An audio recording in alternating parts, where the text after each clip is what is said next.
Hello student, welcome back to our channel SR study academy. आज हम आप लोगों के लिए ले आए हैं क्लास 10 ज्योग्राफी, जिसका अभ्यास क्वेश्चन पिछली वीडियो में हम अभ्यास क्वेश्चन का क्वेश्चन नंबर 2 ख़त्म कर चुके थे।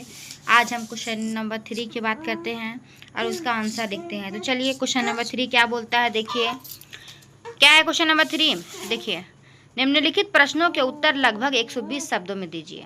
जो आंसर लिखना है हम लोग को 100 कम से कम उसका उत्तर जो है वो 120 शब्दों में लिखना है, ठीक है। तो चलिए आइए देखते हैं पहला क्वेश्चन क्या है ना। क्वेश्चन 3 का पहला क्वेश्चन क्या है, देखिए।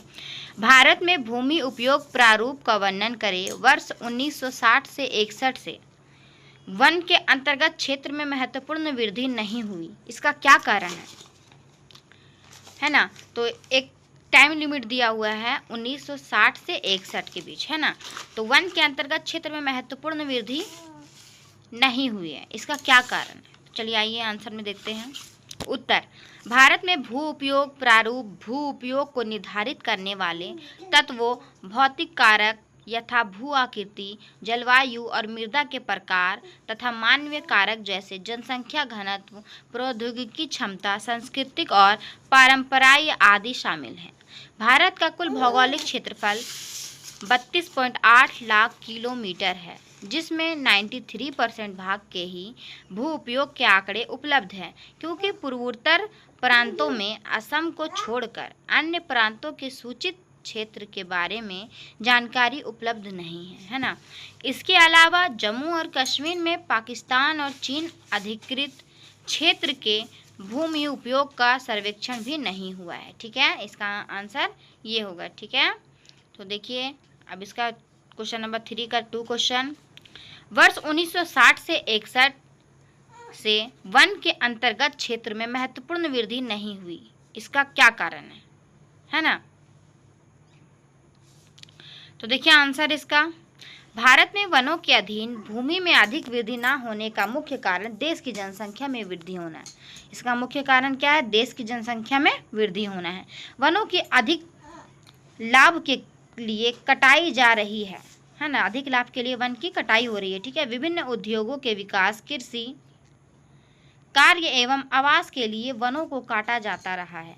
यही कारण है कि वर्ष 1960 से 61 क्षेत्र में महत्वपूर्ण वृद्धि नहीं हुई है। चलिए तीसरा इसका क्वेश्चन क्या है, थर्ड।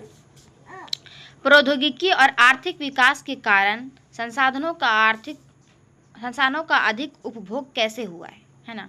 तो इसका उत्तर देखिए क्या है, प्रौद्योगिकी और आर्थिक विकास के कारण संसाधनों का अधिक उपभोग निम्नलिखित प्रकार से हुआ है ना। ज़्यादा उपयोग कैसे, किस प्रकार से हुआ है, तो निम्नलिखित प्रकार से हुआ है ना। अब देखते हैं पहला क्या है, प्रौद्योगिकी विकास हमें आधुनिक औजार एवं मशीन प्रदान करता है, जिससे उत्पादन में वृद्धि होती है, फलस्वरूप संसाधनों का अधिक उपभोग होता है, ठीक है। दूसरा क्या है, प्रौद्योगिकी विकास में अधिक है ना, प्रौद्योगिकी विकास में आर्थिक विकास भी होता है। जब प्रौद्योगिकी का विकास होता है तब आर्थिक विकास भी होता है। इसके फलस्वरूप पुनः संसाधनों का उपभोग बढ़ जाता है, ठीक है। तीसरा देखिए, आर्थिक विकास आधुनिकतम प्रौद्योगिकी के विकास हेतु अनुकूल वातावरण प्रदान करता है। इस नवीनतम प्रौद्योगिकी से नए संसाधनों का दोहन प्रारंभ हो जाता है ना। उदाहरण के लिए आज राजस्थान में उचित प्रौद्योगिकी के विकास से विभिन्न खनिज एवं शक्ति संसाधनों का पर्याप्त दोहन किया जा रहा है, जिससे विकास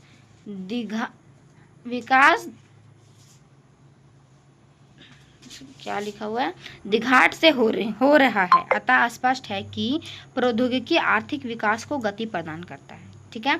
विकास जो है वो दोहरी घाट से हो रहा है, ठीक है। अतः स्पष्ट है कि प्रौद्योगिकी आर्थिक विकास को गति प्रदान करती है, ठीक है।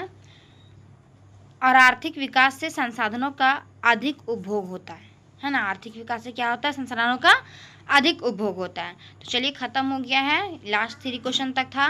तो मुझे उम्मीद है कि आप लोगों को ये समझ में आया होगा। आप लोगों को जहाँ क्वेश्चन में डॉट लगता है, समझ में नहीं आता है, तो आप हमें कमेंट करिए, आपको पर्सनली रिप्लाई दिया जाएगा।